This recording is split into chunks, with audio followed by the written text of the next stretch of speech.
우리는 지금 예수님처럼 순종하라는 제목으로 주제로 말씀을 나누고 있습니다. 예수님께서 겟세마네에서 오늘 본문에 말씀하는 것처럼 나의 원대로 마시옵고 아버지의 원대로 하옵소서라는 기도를 하신 이유에 대해서 우리가 살펴보고 있죠.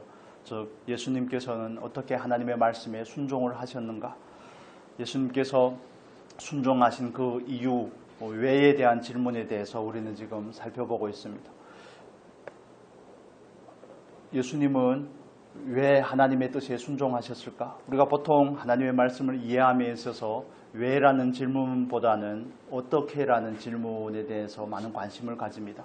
어떻게 순종할 수 있을까? 어떻게 그렇게 하실 수 있을까라는 질문을 가지지만 그러나 더 근원적인 동기와 근원적인 목적에 들어가면 왜라는 질문이 있습니다.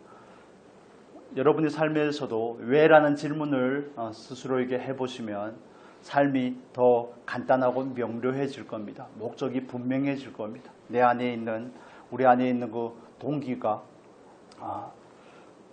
더 명확하게 깨달아지게 될 것입니다. 그래서 예수님께서 기도하는 그 행위를 본받고자 하는 것이 아닙니다. 예수님께서 십자가에 달리는 것 우리가 같이 달릴 수 없지 않겠습니까? 그런 표면적인 행위를 본받고자 하는 것이 아니라 왜 순종을 하셨는가? 왜 십자가에서 죽기까지 순종을 하셨는가에 대한 그 이유에 대해서 우리는 지난주부터 고찰하고 있습니다. 살펴보고 있습니다. 세 가지를 지난주에는 두 가지를 나눴는데 다시 한번 정리를 해보겠습니다. 예수님께서 하나님께 죽기까지 순종하신 이유는 첫 번째는 뭐라고 말씀을 드렸습니까? 하나님을 사랑하기 때문이라고 말씀을 드렸습니다. 예수님은 하나님이시죠. 예수님은 성자 하나님이십니다. 그래서 사실 예수님의 본성 자체가 사랑인 것은 사실입니다. 그렇지만 예수님께서 아버지의 말씀에 순종하신 것, 아버지의 뜻에 순종하신 이유를 예수님은 본성이 사랑이시기 때문입니다. 이렇게 말해도 틀리진 않지만 그렇게 말하기에는 저와 여러분에게 적용하기엔 너무 괴리가 멉니다. 그래서 더 한 걸음 나아가서 살펴보고자 할 때 예수님께서는 하나님을 사랑하시기 때문에 연약한 육신의 몸을 입고 동정녀 마리아의 태를 빌어서 이 땅에 오셨습니다. 이 땅에 오셔서 우리와 똑같은 모든 고난과 삶의 무게들을 견뎌내시고 공생애를 시작하시고 공생애의 끝에 결국에는 십자가에서 달리심으로 하나님의 뜻을 성취하신 것입니다. 예수님께서 하신 모든 일의 시작과 과정과 나중은 다 사랑의 이유였기 때문에 그렇습니다. 그래서 우리의 삶 가운데 적용을 할 때도 우리가 하나님을 위해서 무언가를 하는 것은 태도이죠. 우리가 어떤 말을 한다든지 하나님 때문에 하나님을 위하여 어떤 삶을 살아내는 데는 그건 결과인 것입니다. 그러나 그런 결과가 있기 위해서 그 과정이 있기 위해서 우리가 근본적으로 살펴봐야 될 것은 나는 왜 이 일을 하는가 하는 것입니다. 나에게도 사랑의 이유가 되었느냐 하는 것이죠. 고린도전서 13장에서 우리에게 말하고 있는 것이 뭡니까? 우리가 아무리 많은 행위를 표면적인 행위를 하더라도 그 본질의 사랑이 없으면 아무것도 아니라고 하나님께서 말씀을 하십니다. 그래서 우리는 그 근원적인 부분을 살피고자 하는 것입니다. 예수님께서 하나님을 사랑하시기 때문에 하나님의 말씀에 죽기까지 순종하셨던 것처럼 우리도 정말 그 하나님의 사랑을 입은 자로서 하나님의 말씀에 순종할 수 있는 우리가 되었으면 좋겠습니다. 그게 우리가 추구하는 신앙의 근본적인 목적이고 삶의 목적과 방향이 되는 것입니다. 우리가 요한 1서의 말씀을 살펴보았던 것처럼 하나님을 사랑하는 자에게 있어서는 하나님의 말씀을 순종하는 것이 결코 무거운 것이 아니라고 말씀을 합니다. 그래서 때로는 우리에게 그 말씀을 대할 때 숨이 턱턱 막히고 부담스럽고 내 안에서 많은 불편함을 느끼는 이유는 어찌 보면 하나님을 그 말씀을 위해서 나를 내던질 만큼 사랑하지 않기 때문은 아닌가 하는 이런 질문을 가지고자 하는 것이죠. 나는 정말 하나님께서 나를 위해서 죽기까지 사랑하신 그 십자가의 사랑에 대해서 얼마나 아는가. 알기는 우리가 다 알고 있습니다. 그러나 그 깊이가 얕다는 데 문제가 있죠. 그 하나님의 마음을 만지지 못한다는데 깊이 공감하지 못한다는데 헤아리지 못한다는데 문제가 있습니다. 정말 많이 사랑하는 사람이면 하나님을 위해서 많은 대가를 치르는 것을 당연하게 여길 겁니다. 그게 빚진 자라는 그 논리인 겁니다. 바울이 내가 유대인에게나 이방인에게나 다 빚진 자라는 그 의미가 거기에 있습니다. 그 이유가 아니라면, 하나님께서 우리를 사랑하신 그 이유가 아니라면 우리가 뭐 하나님의 말씀에 순종하고 하나님을 사랑하고 하는 삶을 그렇게 복잡하게 살겠습니까? 자기 마음대로, 자기의 짧은 인생, 자기의 쾌락과 자기의 욕망을 위해서 충실하게 사는데 아무런 문제도 없을 것입니다. 그러나 우리는 하나님의 자녀이고 그리스도인으로 부름을 받았고 하나님의 사랑을 입은 자이기 때문에 우리에게 이런 원칙이 적용이 되는 겁니다. 우리는 하나님께서 우리를 사랑하신 것처럼 하나님을 사랑하고 하나님을 사랑함으로 말미암아 하나님의 계명에, 하나님의 말씀에 순종할 수 있기를 축복합니다. 우리가 추구해야 될 자리입니다. 궁극적으로 도달해야 될 자리입니다. 우리가 하나님을 사랑함으로 우리가 해야 될 일은 그 하나님의 계명들을 지키는 것입니다. 지키고자 애쓰는 것입니다.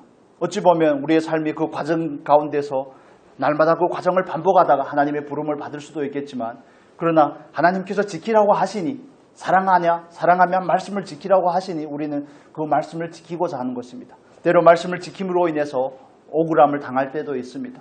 원통할 때도 있습니다. 다른 사람이 곱지 않은 그런 시선을 받을 때도 있습니다.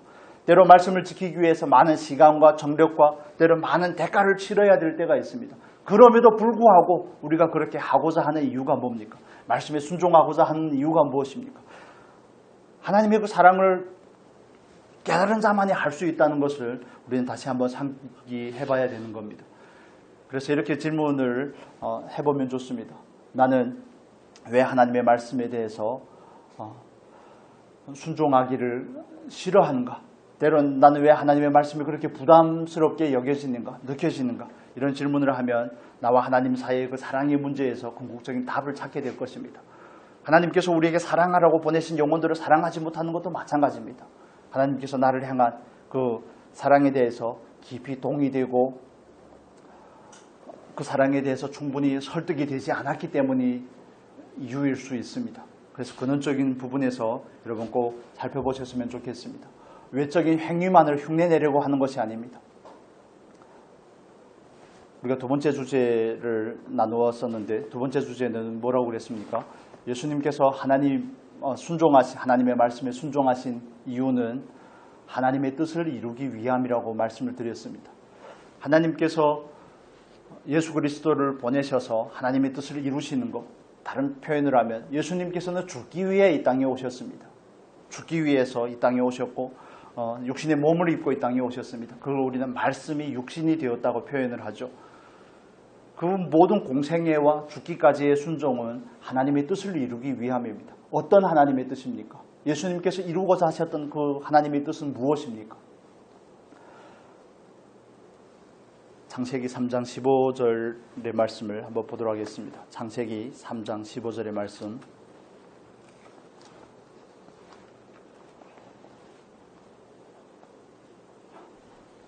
같이 한 목소리로 읽겠습니다. 내가 너로 여자와 원수가 되게 하고 내 후손도 여자의 후손과 원수가 되게 하리니 여자의 후손은 내 머리를 상하게 할 것이요 너는 그의 발꿈치를 상하게 할 것이니라 하시고 아멘. 하나님이신 예수님께서 이 땅에 오신 이유와 목적은 뭡니까? 하나님의 뜻을 이루기 위함입니다. 그 예수님께서 오셔서 이루신 하나님의 뜻은 무엇입니까? 첫째는 마귀의 일을 멸하는 것입니다. 창세기 3장 15절에서는 예수께서 오셔서 뱀의 머리를 짓밟을 것이요 라고 말씀을 합니다. 요한일서 3장 8절에 가면 하나님의 아들이 나타나신 것은 마귀의 일을 멸하려 함이라고 말씀을 합니다. 요한복음 16장 11절에도 성령께서 오셔서 심판이 되어야 말씀하신다고 증언하고 있습니다. 그래서 예수님께서는 오셔서 죄와 사망의 문제를 해결하고자 하신 것입니다. 첫째 아담의 불순종으로 말미암아 모든 아담의 후손에게 임한 그 죄의 문제, 사망의 문제를 무너뜨리려고 한 것입니다. 그 죄와 사망의 문제를 해결하기 위해서 그 원흉이 되는, 근원이 되는 마귀의 일을 멸하려고 하시는 것이죠. 그래서 예수님께서 십자가에서 못 박히실 때 겉보기에는 가장 참혹한 십자가에서 가장 수치스러운 모습으로 십자가에 달리셨지만, 그러나 그 죽음은 마귀의 일을 멸하는 과정이었던 것입니다. 죄 없는 예수님께서 십자가에서 달리심으로 말미암아 마귀가 정죄를 받은 것이고 마귀의 일이 이제는 끝나게 된 것입니다. 마귀는 십자가에서 철저하게 패하게 된 줄로 믿습니다. 그렇습니다. 하나님께서는 아담과 하와가 죄에 빠졌을 때, 죄를 지어서 에덴에서 쫓겨났을 때부터 하나님께서는 그 인간들을 구원하기 위한 그 계획을 가지셨고 여자의 후손에 대한 약속을 주셨습니다.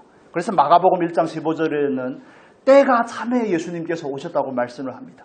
구약에서는 예수 그리스도가 언제 오실지, 어떻게 오실지에 대해서 그림자들을 통하여서 때로는 왕의 모습으로, 때로는 제사장의 모습으로, 때로는 선지자의 모습으로 예수 그리스도를 예표하는 사람들이 나타나지만 궁극적으로 그리스도, 만왕의 왕이신 예수께서 때가 참에 오셔서 어떻게 오셨습니까? 여자의 후손으로 오셨습니다. 죄 없는 모습으로 연약한 사람의 몸을 입고 이 땅에 오셔서 마귀의 일을 멸하신 것입니다. 마귀의 일이 죄와 사망이기 때문에 우리는 둘째 아담이신 예수 그리스도 안에 있으면 이제는 죄와 사망의 문제를 넘어서게 되는 것입니다. 죄와 사망이 더 이상 저와 여러분들을 구속할 수 없는 겁니다. 믿으시면 믿으십니까? 우리는 죄를 짓지만 우리의 죄는 이미 다 십자가에서 용서를 받은 것입니다. 다만 우리가 하나님의 앞에 나가 회개할 때는 어떤 문제가 있는 것입니까?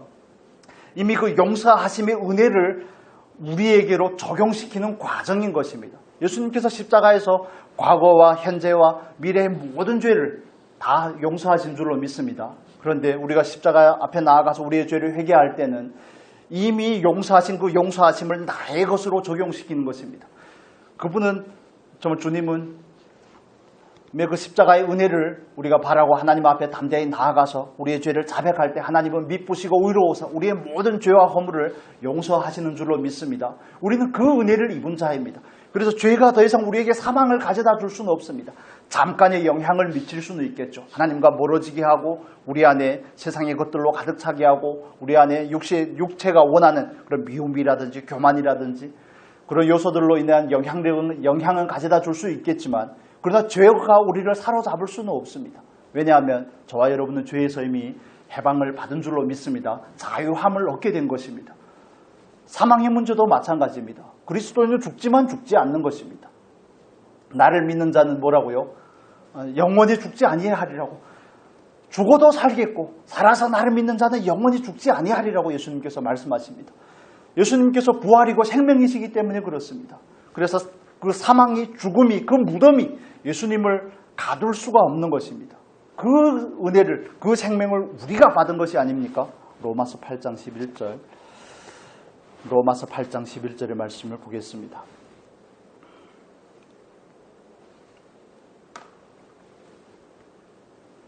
로마서 8장 11절. 같이 읽겠습니다. 예수를 죽은 자 가운데서 살리신 이의 영이 너희 안에 거하시면 그리스도 예수를 죽은 자 가운데서 살리신 이가 너희 안에 거하시는 그의 영으로 말미암아 너희 죽을 몸도 살리시리라. 아멘. 우리는 이 부활의 소망 가운데 삽니다. 우리는 새 생명을 이미 받은 자입니다. 그리스도 예수 안에서 새로운 피조물이 되었습니다. 그래서 죽음이 우리에게는 더 이상 끝이 아닙니다. 영원한 생명이 우리에게 약속이 되었고 보장이 되어 있기 때문에 그렇습니다. 그래서 더 이상 죄의 문제가, 사망이 우리를 향해서 뭐라고 할 수 없는 것입니다. 우리는 자유함을 얻은 자이고 생명을 얻은 자이기 때문에 그렇습니다. 예수님께서 십자가에 달리신 것은 마귀의 일을 멸하신 것입니다. 대표적인 것은 죄와 사망의 문제를 해결한 것이죠. 그리고 우리에게 새 생명을 주신 겁니다. 그 생명은 부활 생명이라고 말씀을 합니다. 우리는 부활 생명을 가진 자로서 부활의 생명을 따라서 사는 자가 된 것입니다. 예수님께서 십자가에 달리신 것은 십자가에서 순종하심으로 이루신 하나님의 뜻은 또 뭐가 있습니까? 우리를 죄와 사망에서 건져내시는 것입니다. 우리를 사랑하는 하나님의 사랑의 표현으로서 그 일을 이루신 것입니다. 그래서 우리가 아무리 죄를 짓고 하나님 앞에서 때론 불손하게, 때론 하나님을 반역하고 거역할 때가 있지만 그러나 우리의 가치는, 우리의 신분은 영원히 변하지 않는 것입니다. 우리는 하나님의 자녀가 된 것입니다.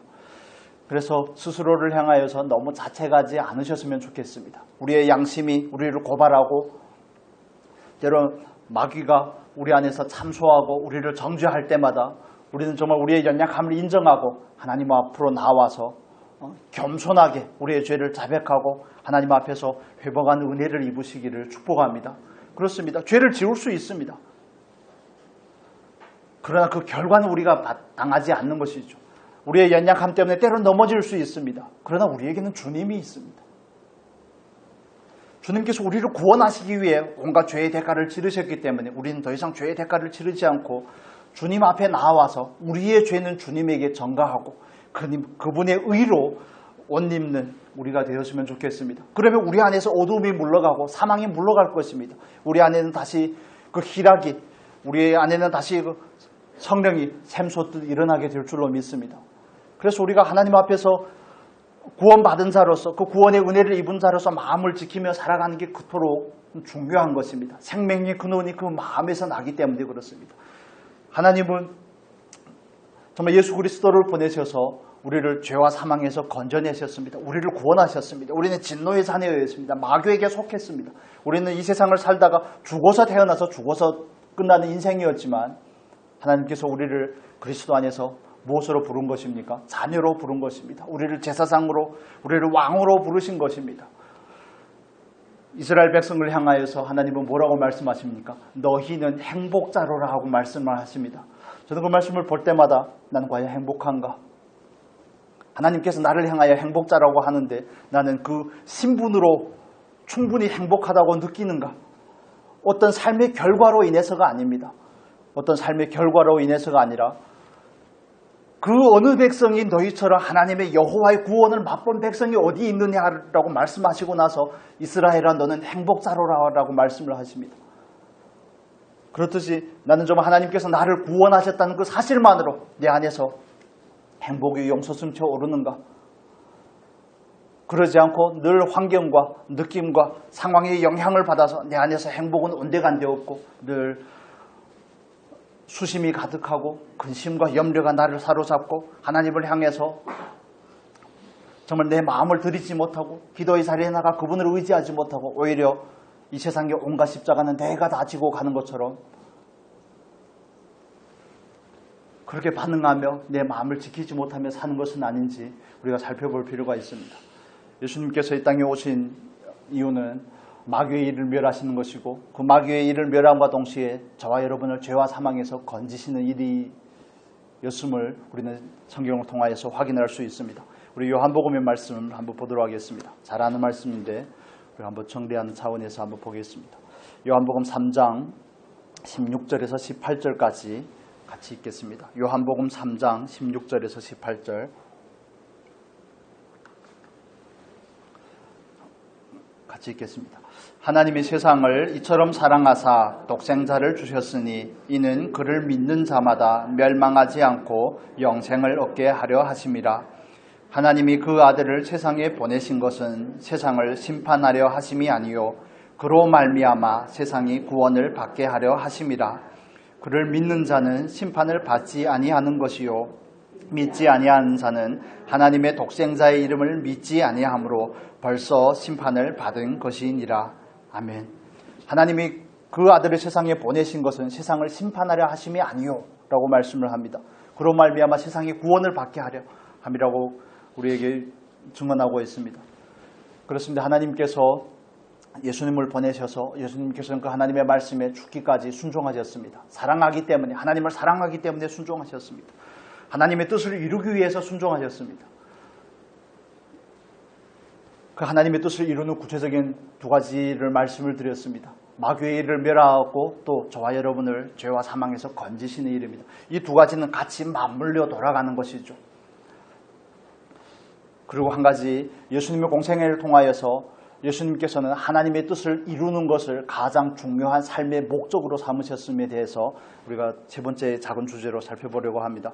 우리 요한복음 3장의 말씀을 4장의 말씀을 보도록 하겠습니다. 4장 34절 보겠습니다. 4장 34절 요한복음 4장 34절 우리 같이 읽겠습니다. 예수께서 이르시되 나의 양식은 나를 보내신 이의 뜻을 행하며 그의 일을 온전히 이루는 것이니라. 아멘. 예수님께서 나의 양식은 라고 이렇게 표현을 합니다. 다른 식으로 말하면 내가 존재하는 이유는, 내가 살아가는 이유는, 내가 이 땅에 온 이유는 뭐라는 겁니까? 나를 보내신 이의 뜻을 행하며 그 이를 온전히 이루는 것이라고 말씀을 합니다. 예수님은 오롯이 하나님의 뜻을 이루기 위해서 이 땅 가운데서 사셨습니다. 공생애를 시작할 때 마귀가 와서 예수님을 시험하죠. 돌이 변하여 떡이 되라고 그러고 성전 꼭대기에서 뛰어내리라고 그러고 높은 산에 올라가서 이 세상의 모든 영화를 보여주고 나에게 절을 하면 이것을 다 너에게 넘겨주겠다고 너에게 주겠다고 유혹합니다. 마귀가 한 건 말이지 말씀이 아니죠. 유혹합니다. 그럼에도 불구하고 예수님께서는 과감하게 거절하셨습니다. 어떻게 거절할 수 있었을까요? 또 하나님의 아들이기 때문에 이렇게 하시면 안 된다니까요. 여전히 연약한 육체의 몸을 입으셨습니다. 예수님께서는. 그렇다면 예수님께서는 어떻게 마귀의 시험을 이겨내셨을까요? 물론 성령이 충만하셨습니다. 이건 후에 나눌 내용인데 물론 성령이 충만하셨습니다. 예수님 안에는 가지고 있는 말씀이 있으셨습니다. 이런 부분들도 있지만 그것보다 더 중요하다고 제가 생각하는 것은 예수님께서는 당신이 오신 목적에 대해서 명확하게 알고 계십니다. 나는 왜 이 땅에 보내셨는가? 나는 이 땅에 왜 보내셨는가? 나를 보내신 이의 뜻을 이루기 위해서 이 땅에 오셨다는 겁니다. 동정녀 마리아의 태를 빌린 일도 세례 요한에게 세례를 받은 일도 예수님이 하신 일거수일투족 삶의 모든 행적은 하나님의 뜻을 이루는 것과 연결이 되어 있음을 알 수 있습니다. 예수님은 하나님의 아들이셨지만 전혀 자기의 뜻이 없었음을 우리가 겟세마네의 기도를 통해서도 확인하는 바가 아닙니까? 이 산에 나에게서 물러가면 좋겠지만 그러나 내 원대로 하지 마옵시고 아버지의 원대로 하옵소서. 예수님이 가지신 그런 마음의 중심은 겟세마네에서 궁극적으로 표현이 되었지만 그러나 예수님의 삶의 공생애의 모든 일상에서 그 정신이 녹아져 있는 겁니다. 예수님은 이 땅에 오신 목적에 대해서 분명히 알고 계시는 분이셨음을 우리가 알 수 있습니다. 마태복음에 보면 이런 말씀이 있습니다. 마태복음 3장 15절의 말씀을 보겠습니다. 마태복음 3장 15절의 말씀 13절부터 15절까지 보면 더 잘 이해가 될 것입니다. 13절에서 15절 같이 읽겠습니다. 이때에 예수께서 갈릴리로부터 요단강에 이르러 요한에게 세례를 받으려 하시니 요한이 말려 이르시되 내가 당신에게서 세례를 받아야 할 터인데 당신이 내게로 오시나이까? 예수께서 대답하여 이르시되 이제 허락하라. 우리가 이와 같이 하여 모든 의를 이루는 것이 합당하니라 하시니 이에 요한이 허락하는지라. 아멘. 예수님께서 요한에게 가서 세례를 받으려고 할 때 요한이 얼마나 놀랐겠습니까? 요한은 예수님이 누구신지를 알고 계시기 때문에 그렇습니다. 요한복음 1장 29절에서 요한이 말하는 것처럼 보라 세상 죄를 지고 가는 하나님의 어린 양이로다. 그런데 그 하나님의 어린 양이신 그 예수님께서 죄도 없으신 그분께서 죄 씻음의 상징인 그 세례를 받기 위해 요한에게 나왔을 때 요한은 이렇게 말합니다. 안 됩니다. 천부당 만부당한 일입니다. 어떻게 내가 당신에게 세례를 받는 것은 가히 이해할 일이지만 어떻게 당신이 나에게 세례를 받으실 수 있습니까? 그럴 때 예수님께서 하시는 말씀이 뭐라고요? 15절에서 우리가 이와 같이 하여 모든 의를 이루는 것이 합당하니라. 하나님의 아들이 세례를 받는다는 건 낮아짐의 극치가 아니겠습니까? 정말 모든 사람들과 똑같은 모든 고난과 이 세상에서의 모든 삶의 희로애락을 겪어내는 그 과정의 표현인 것입니다. 예수님께서 그 세례를 받으실 때 하는 이 표현을 꼭 기억하셨으면 좋겠습니다. 우리가 이와 같이 하여 모든 의를 이루는 것이 합당하니라. 하나님께서 이루시고자 하는 그 의를 예수님께서 친히 육신의 몸을 입고 오셔서 이루신 것입니다. 예수님은 오롯이 하나님의 그 목적을 위해서 사신 것입니다. 요한에게 말씀하실 때에도 겟세마네에서 기도할 때에도 예수님께서 요한복음 4장에서 제자들을 향하여서 말씀할 때도 나의 양식은 나를 보내신 이의 뜻을 이루는 것이라고 말씀하셨던 것처럼 예수님은 정말 하나님의 뜻을 이루기 위해서 그 뜻을 이루는 것을 가장 중요한 목적으로 삼고 평생을 사셨습니다. 그렇다면 우리가 하나님의 자녀가 된 우리가 하나님의 뜻에 순종하고자 하는 우리가 이 마음을 가져야 되지 않겠습니까? 우리의 삶 가운데서 가장 중요한 것은 무엇입니까? 스스로를 향하여서 좀 거창하고 추상적인 질문이지만 해볼 필요가 있습니다. 스스로에게 질문을 해봐야지 이런 추상적인 질문들이 실제가 됩니다. 실제로 적용이 됩니다. 나에게 있어서 가장 중요한 것은 무엇인가? 예수님에게 있어서 가장 중요한 것은 나를 보내신 하나님의 뜻을 이루는 것이었는데 그 뜻을 이루기 위해서 순종하셨는데 그렇다면 내가 하나님께 순종하고자 할 때 나는 과연 하나님의 뜻을 이루는 것을 이 땅을 살아가며 가장 중요한 목적으로 삼고 있는가? 이런 질문이 우리에게는 필요한 부분입니다. 질문을 하면 할수록 우리 안에 숨겨진 동기나 목적들이 다 드러나게 됩니다. 그 민낯이 드러나게 되고 우리의 마음의 중심과 신앙의 그 상태들이 드러나게 되고 발견이 되게 되는 겁니다. 이걸 우리가 발견이 되어야만이 우리에게서 이런 모습들이 발견이 되어야 하나님 앞으로 나아갈 수 있고 하나님을 더욱 의지하는 자가 될 수가 있습니다. 우리가 어떻게 하나님의 뜻을 이룰 수 있다가 아니라 먼저는 이 짧은 인생을 살면서 나는 하나님의 뜻을 이루는 것을 가장 중요한 목적으로 삼고 있는가라는 이 질문에 대한 우리의 태도와 우리의 마음의 자세인 것입니다. 지난주에 말씀을 드렸듯이 우리에게 있어서 이루어져야 될 하나님의 뜻은 무엇입니까? 두 가지만 말씀을 드렸는데 우리가 예수 그리스도를 닮아가는 겁니다. 성경에 있는 많은 부분들을 우리에게 이야기하고 있지만 때로 우리로 하여금 하나님의 뜻은 이것이니 곧 너희의 거룩함이라 라고 데살로니가 전서에서는 말씀을 하기도 합니다. 때로는 데살로니가 전서 5장을 통해서는 우리에게 뭐라고 말씀합니까?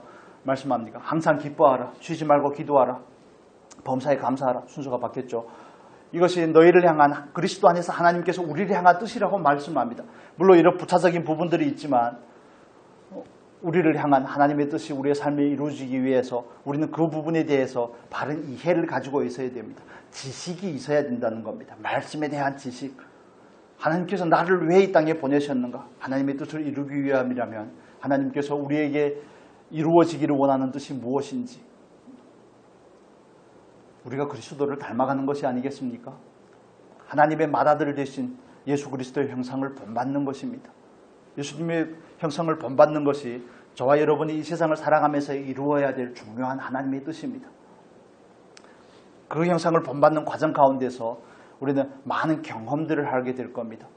하나님의 형상을 본받는 과정 가운데서 우리는 말씀의 실제가 무엇인지를 경험하게 될 것입니다. 예수 그리스도의 자비가 무엇인지, 그분의 인내가 무엇인지, 그분의 하나님을 향한 복종함이 무엇인지 이런 디테일한 부분들에 대한 말씀들이 우리에게 경험이 되고 실제가 되는 과정을 통해서 우리는 예수를 더욱 닮아가는 사람이 될 것입니다. 그런데 예수를 닮아가야 된다는 그 사실을 우리가 알지도 못하고 있다면 어떻게 닮아가겠습니까? 신앙생활이 목적이 없고 방향이 없고 추구하고 하는 바가 명확하지 않다면 우리는 어떻게 이 순례길을 갈 수가 있겠습니까? 그래서 이런 가장 원칙적인 부분부터 정리하는 것은 신앙에 있어서 굉장히 중요한 것입니다. 스스로에게 이렇게 질문을 하셔야 된다는 거예요. 자꾸 질문을 하라 그러는데 내가 나에게서 이루어져야 될 하나님의 뜻은 무엇인가? 내가 이루고자 하는 하나님의 뜻은 무엇인가? 예수 그리스도를 닮는 것입니다. 나에게서 이루어져야 될 하나님의 뜻은 무엇입니까? 구원받은 내가 다른 사람들을 구원으로 초대하는 것입니다. 나에게서 이루어져야 될 하나님의 뜻은 무엇입니까? 나를 통해 하나님이 나타나는 것입니다. 모든 것은 다 연관이 되어 있지만 이런 부분들에 대해서 정말 바른 지식을 가지시고 묵상을 해보셨으면 좋겠습니다. 그래서 삶을 살면서 이런 질문을 가지는 것 좋습니다. 어떤 일을 행하기 전에 삶에서 적용을 할 때 이것은 하나님의 뜻이 맞는가? 이렇게 하는 것이 접근하기 좀 더 쉬울 것 같습니다. 내가 하고자 하는 이 선택은 하나님의 뜻이 맞는가? 이 일을 통해서 하나님께서 나에게 가르치고자 하는 하나님의 뜻은 무엇이며 내가 순종해야 될 하나님의 뜻은 또 무엇인가? 이렇게 분별을 하는 것이죠. 에베소서의 말씀 잠깐 보겠습니다. 에베소서 5장. 사도 바울은 에베소서를 통해서 우리에게 이렇게 말씀을 합니다.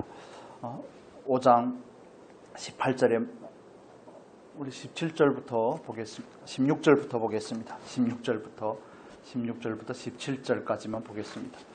같이 읽겠습니다. 세월을 아끼라 때가 악하니라. 그러므로 어리석은 자가 되지 말고 오직 주의 뜻이 무엇인가 이해하라.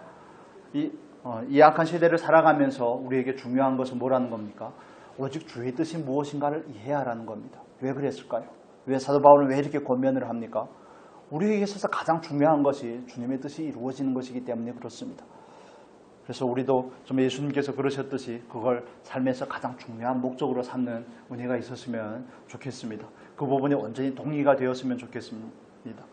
나의 삶에서 오늘 하나님의 뜻이 어떤 뜻이 이루어져야 될까? 좀 추상적인 부분이 있지만 뜻이 이루어진다는 건 너무 어렵게 생각할 필요가 없습니다. 나를 통해 하나님의 말씀이 나타나는 것입니다. 나를 통해 하나님이 나타나는 겁니다. 이것은 예수님께서 왜 순종하셨는가라는 큰 세 번째 주제와도 연결이 되는데, 예수님의 순종하심은 하나님을 영화롭게 하기 위함입니다.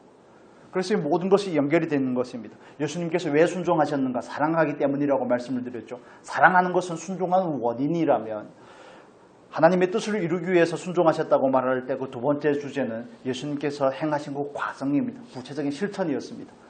예수님께서 순종한 그 실천을 위해서 궁극적으로 이루어진 것은 뭡니까? 하나님을 영화롭게 하는 것입니다. 하나님을 영화롭게 한다는 그 결과가 이루어진 것입니다. 예수님의 공생애가 하나님을 영화롭게 하는 삶이셨듯이 우리의 삶을 통해서도 하나님이 늘 영화롭게 되기를 축복합니다. 이걸 우리가 다른 말로 먹든지 마시든지 오직 하나님의 영광을 위하여 하라라고 이렇게 표현을 합니다. 하나님의 영광을 위하여 한다는 건 너무 좀 뜬구름 잡는 것처럼 이해가 되지만, 하나님은 어떤 영광이 부족해서 우리에게 영광을 더 해주라고 말하는 것이 아닙니다. 그렇다면 하나님은 언제 영광을 받으십니까? 우리가 하나님을 나타낼 때 하나님의 영광을 받으십니다. 우리가 하나님의 성품을 나타낼 때, 그분의 자비를, 그분의 사랑을, 그분의 온유함을 나타낼 때 하나님의 영광을 받으십니다. 그리스도인으로서, 하나님의 자녀로서 우리를 통해 그분이 존귀하게 될 때, 그분이 더 높고 위대해질 때 하나님의 영광을 받으시는 겁니다. 어떤 거창한 것이 아닙니다. 이건 삶에서 일어나는 작은 일들을 통해서 얼마든지 나타날 것입니다. 때론 자녀들이, 그냥 자녀로 하겠습니다. 자녀들이 속을 긁고 걱정과 근심과 염려를 가져다 주고 부해가 나게 할 때에도 화를 내지 않는 것, 하나님의 뜻을 이루는 것입니다. 하나님을 영화롭게 하는 것입니다. 아, 우리 엄마가 예수를 믿더니 바뀌었구나, 좀 변화였구나. 완전히 변화가 됐는지는 모르겠지만 이 순간만은, 여러분, 참는 게 나쁜 게 아닙니다. 참고만 있으니까 문제가 되는 것이지, 때론 정말 참음으로 인해서 하나님의 성품을 드러낸다면 그 하나님께 영광이 되는 것이죠. 물론 거기에서 자꾸 그치니까 문제가 되는 겁니다. 내가 참으려고 하니까 문제가 되는 것이지만, 참는 것 자체가 하나님의 의를 이루는 것이고 하나님께 영광이 되는 것이라면 그 일도 하나님 앞에 받음직한 일이 아니겠습니까? 우리가 자꾸 목적과 동기를 너무 살피다 보니까 그런 부분에 대해서 너무 기준을 높이는데, 아니요, 때로는 억지로도 꾸역꾸역 참는 게 하나님을 나타내는 일일 수가 있습니다. 별로 동의를 안 하시는 것 같은데 한 가지 예를 드리겠습니다. 한 번은 다른 교회 장로님을 도와서 어떤 공사하는데, 제가 광복절이 금방 지났는데 일본말을 쓰면 안 되지만 시다를 할 기회가 있었습니다. 전기 작업을 하는데 제가 도와주고 있었는데, 그 장로님에 대해서 뭐라고 하는 것은 아니지만 제가 제대로 돕는 도우미의 역할을 잘 못했던가 봐요. 줄을, 전기선을 늘리는데 당기지 말라고 그랬는데 제가 당기는 바람에 줄이 꼬였습니다. 그래가지고 그 천장에 다시 올라갈 수도 없는 일이고 하면서, 그러니까 저한테 화는 못 내시고 많이 씩씩거리시더라고요. 그러면서 살짝 원망이 섞인 태도로 저에게 뭐라고 막 그러기에는 좀 체면이 있어서 못 그러시지만 애둘러서 그 불편한 감정을 표현을 하는 겁니다. 제가 들을 때 저도 기분이 나쁘죠. 사람인데 내가 도우러 왔지, 내가 보수를 받고 하는 것도 아니고 내 일도 아니고 당신을 위해서 도우러 왔는데 뭔 장로가 돼가지고 성격이 그따구냐, 이런 마음이 들지 않겠습니까? 내 마음에서. 그래서 제가 그거 뱉을 수가 있겠습니까? 마음이 그런 생각이 들 수 있다니까요. 그런데 그걸 내뱉지 않는 게 은혜라는 것을 어렵게 설명을 드리는 겁니다. 그래서 우리 안에서 그런 감정조차도 없었으면 좋겠는 게 우리의 마음이지만 천만의 말씀입니다. 그런 감정은 언제든지 올라옵니다. 수시로 올라옵니다. 여기까지 올라옵니다. 때론 그냥 정말 한마디 해주고 싶고 시원하게 그냥 칼로 무 자르듯이 깔끔하게 정리를 해주고 교통정리를 쫙 하고 싶을 때가 너무 많은데, 근데 그걸 내뱉지 않는 게 은혜라니까요. 이 안에는 얼마든지 그런 반응이 있을 수 있습니다. 그런 반응이 있는 게 거룩하지 않다는 게 아닙니다. 그런 반응이 있는 게 정상적인 그리스도인의 모습입니다. 그렇지만 그 반응이 있지만 때로 누르기도 하고 때로 자기를 설득하기도 하고 때로는 가끔씩 경험하는 것이지만 정말 모든 것을 초월한 듯이 반응이 없을 때도 있습니다. 그런데 항상 그런 상태를 추구하며 스트레스를 받습니다. 이 안에 막 부글부글할 때가 많죠. 부글부글하는데 내 안에 그 부글부글함이 나의 표정이나 말이나 태도를 통해서 전혀 표현하지 않는 겁니다. 이걸 위선이라고 말하면 안 됩니다. 하나님을 위하여 그 일을 하고 있다면 정말 하나님을 영화롭게 하는 일입니다. 깊이 묵상을 해보셔야 됩니다. 내 안에 전혀 반응이 없었으면 좋겠다. 어떤 일이 와도 전혀 근심하지 않고 전혀 겸비하지 않고. 여러분, 모세의 후계자가 된 여호수아도 얼마나 걱정하고 얼마나 쫄았으면 하나님께서 여호수아에게 2번이나 말씀하시겠습니까? 두려워하지 말라, 내가 너와 함께한다. 쫄지 말라는 거 아니겠습니까? 가나안을 정복하는 일에 있어서 그 얼마나 부담스럽겠습니까? 여전히 하나님의 사람이지만, 하나님을 사랑하는 여호수아지만, 하나님의 종이지만 마음에 두려움이 있다니까요. 전혀 두려움이 없는 것이 아니라, 전혀 화가 나지 않는 것이 아니라 그거 우리가 표현하지 않는 겁니다. 다양한 이유로 통해서, 다양한 방법을 통해서 표현하지 않는 겁니다. 그래서 하나님을 영화롭게 한다는 것은 결과입니다. 우리가 하나님에게 뭐 영광스럽게 한다고 그러는데 영광을 보태줄 수가 없는 것이지만, 그러나 우리를 통해서 미약하지만 그래도 그리스도인의 모습으로서 하나님의 자녀로서 하나님이 조금이라도 나타난다면 그게 하나님이 영광을 받는 일이 아니겠습니까? 너무 거창하고 나는 예수를 위해 죽겠습니다. 그러시지 않으셨으면 좋겠습니다. 나는 예수를 위해 모든 걸 내놓겠습니까? 기도할 때나 그러시고 그러지 않으셔야 됩니다. 그냥 다른 사람을 위해 작은 것을 양보한다든지, 이게 얼마나 놀라운 일인지 모릅니다. 하나님 때문에, 늘 하나님 때문에가 되면 됩니다. 하나님이 이유가 되어서 다른 사람을 위해서 나를 조금 헌신한다든지, 조금 드린다든지, 조금 양보한다든지, 조금 그를 좀 더 돌봐준다든지, 이런 일들, 조금 억울함을 당한다든지, 직장에서, 나 삶의 현장에서 그를 조금이라도 용납해 준다든지, 이런 것들이 하나님을 표현하는, 하나님의 성품이 나타나는 일종의 결과인 것이죠. 그래서 그걸 자꾸 거창하게 생각하지 말고 삶에서 부분에서 적용을 해주면 좋겠습니다. 때론 우리를 통하여서 그 누군가가 그 하나님의 희락을 경험한다면, 하나님의 사랑과 인내와 자비를 경험한다면 그게 하나님이 영화롭게 되는 일이 아니겠습니까? 오늘의 말씀을 정리해 보도록 하겠습니다. 난도 하면 끝이 없을 것 같아서 예수님은 왜 하나님의 말씀에 순종하셨는가? 3가지를 정리해서 말씀을 드렸습니다. 하나님을 사랑하기 때문에 그렇습니다. 예수님은 하나님의 뜻을 이루는 것을 가장 중요한 목적으로 삼으셨고, 이 땅의 십자가에서 달리심으로 저와 여러분을 죄와 사망에서 건져내시고 또 마귀의 일을 멸하셨습니다. 그리고 예수님의 그 모든 이름은, 모든 순종은 결국 하나님을 영화롭게 하는 것이었습니다. 그분의 공생애가 하나님을 영화롭게 하는 삶이셨듯이, 하나님을 나타내는 삶이셨듯이, 곧 그분을 하나님을 영화롭게 하는 삶이었던 것처럼 우리의 삶을 통하여서도 하나님이 영광을 받으셨으면 좋겠습니다. 하나님, 그러면 어떻게 영광을 받습니까? 우리의 삶 가운데 그 하나님의 성품이 나타날 때, 우리의 삶에 정말 하나님의 성품이 묻어나올 때 하나님께서 영광을 받으시는 줄로 믿습니다. 어떻게 하면 성품이 묻어나올 수 있을까요? 그 과정을 위해서 우리는 정말 그 말씀을 경험하고 하는 구체적인 과정들이 있습니다. 그런 부분들을 우리가 이제 후에 구체적으로 이어서 나누도록 하겠습니다. 여러분, 우리에게 주어진 그 시간 가운데 정말 하나님을 위해서, 하나님 뜻을 이루기 위해 살아드리는 저와 여러분의 복된 삶이 되었으면 좋겠습니다. 또 한 주간의 삶 가운데서도 예수를 순종하는 저와 여러분의 복된 삶이 되기를 축복합니다.